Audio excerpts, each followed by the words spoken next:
Para a aula de hoje, né, ainda continuando falando da Europa durante esse período medieval, nós vamos falar sobre as feiras, nós vamos falar sobre as cidades, as novas e as antigas cidades europeias, e também nós vamos falar sobre o surgimento das corporações de ofício, certo? Sobre as feiras, como é que elas aconteciam? Por que passaram-se a surgir as feiras? Como os camponeses, eles não tinham mais serviço no campo, eles tinham vindo para a cidade, tinham virado artesãos e mercadores, o que aconteceu? Tinha-se uma produção muito grande e também se tinha muito consumo, porque as pessoas elas estavam em processo, as cidades estavam em processo de urbanização. Então tinha muitas pessoas, tinha muito comércio, muitas pessoas compravam, muitas pessoas produziam. Com esse aumento de consumo e também da procura dos produtos, foram surgindo as feiras. Então, como é que essas feiras aconteciam? Elas aconteciam 1 ou 2 vezes ao ano e elas duravam em média de 15 a 60 dias. Essa feira acontecia num lugar determinado, mas para esse lugar vinham as pessoas das mais diversas regiões da Europa. Vinham as pessoas da Inglaterra, vinham as pessoas da Itália, certo? De todos os lugares as pessoas vinham para comercializar seus produtos.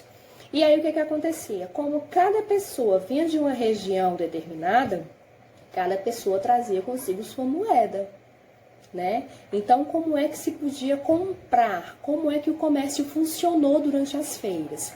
Surgiu, a partir disso, né, das mais diversas moedas circulando nas feiras, surgiu a função do cambista, certo? O que o cambista fazia? Ele fazia o câmbio, que é nada mais que a troca da moeda. O que ele fazia? Ele contava as moedas de cada feirante, de cada pessoa que queria comercializar ou comprar, né? E aí, ao contar essas moedas, para poder realizar a troca, ele colocava todas as moedas sobre um banco. Daí veio a expressão banqueiro, porque as moedas dos cambistas nas feiras europeias, elas eram expostas, elas eram contadas sobre um banco. O outro ponto da nossa aula de hoje é as cidades novas e antigas da Europa, certo? Como essa população se deslocou do campo e foi para as cidades, né, foram surgindo novas cidades. E essas cidades, elas se estabeleciam aonde? Elas se estabeleciam principalmente próximo às feiras, onde as feiras eram realizadas, justamente porque essas pessoas que estavam criando essas cidades, se deslocando para a cidade, eram ou artesãos ou comerciantes. Então, eles tinham interesse em ficar próximos aonde as feiras eram realizadas. Também outro lugar muito procurado para as cidades eram as margens dos rios, porque isso era essencial para a vida, para a manutenção da vida, né? Ter fácil acesso à água também era um recurso muito importante durante esse período na Europa, em todo o mundo. E também surgiam cidades ao redor de castelos, certo? Da parte da nobreza, ali ao redor da nobreza, certo? Então eram os 3 lugares principais onde se estabeleciam as novas cidades.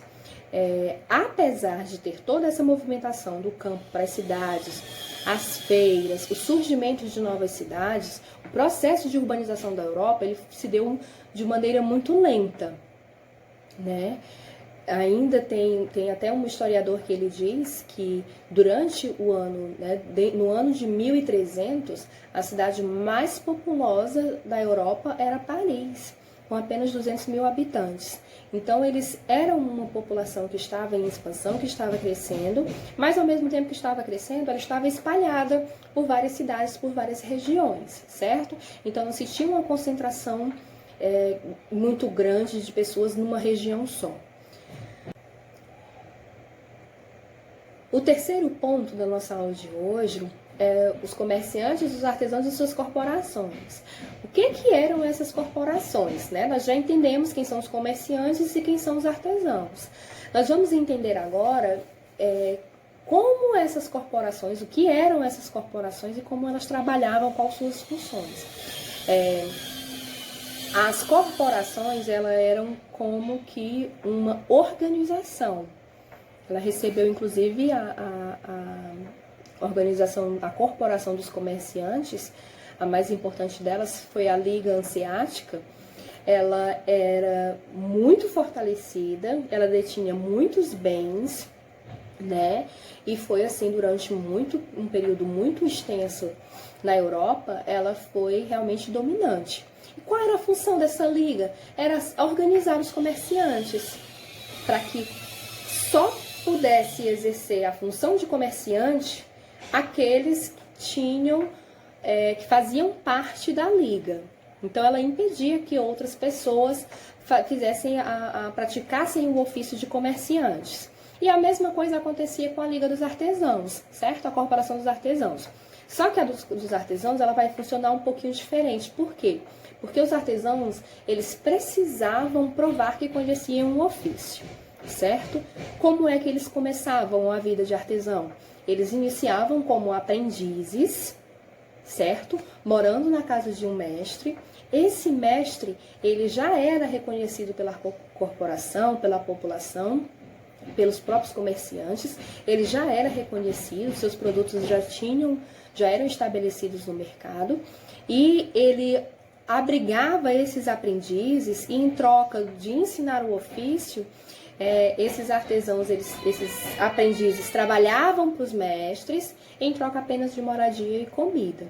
E claro, o aprendizado do mestre que estava fornecendo para ele. Ele passaria a partir dali, né, com o seu aprendizado, desempenhando suas funções de aprendiz com o mestre, ele passaria de aprendiz também a artesão mestre. E aí a corporação, ela tinha essa função de organizar os artesãos, os mestres já com seus produtos estabelecidos, e ela regulava tanto a qualidade dos produtos que os artesãos produziam, como também a quantidade e os preços, certo? Não se permitia, por exemplo, um artesão que fazia parte da corporação vender um sapato com um tipo de couro, um tamanho, um modelo, e um valor superior ou inferior a outro artesão que tivesse um produto similar. Então, ela estabelecia isso para quê? Para evitar a concorrência desleal, para evitar que se comprasse mais nesse porque era mais barato, ou naquele porque vendia mais barato porque um couro era de qualidade inferior.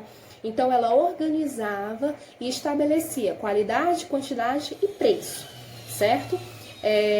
Ainda falando sobre o processo dos aprendizes, né? Esse processo que eles deixavam de ser aprendizes e passavam a ser mestres, eles ficavam estudando na casa do mestre, né, trabalhando para o mestre, produzindo para o mestre, adquirindo conhecimento com o mestre artesão.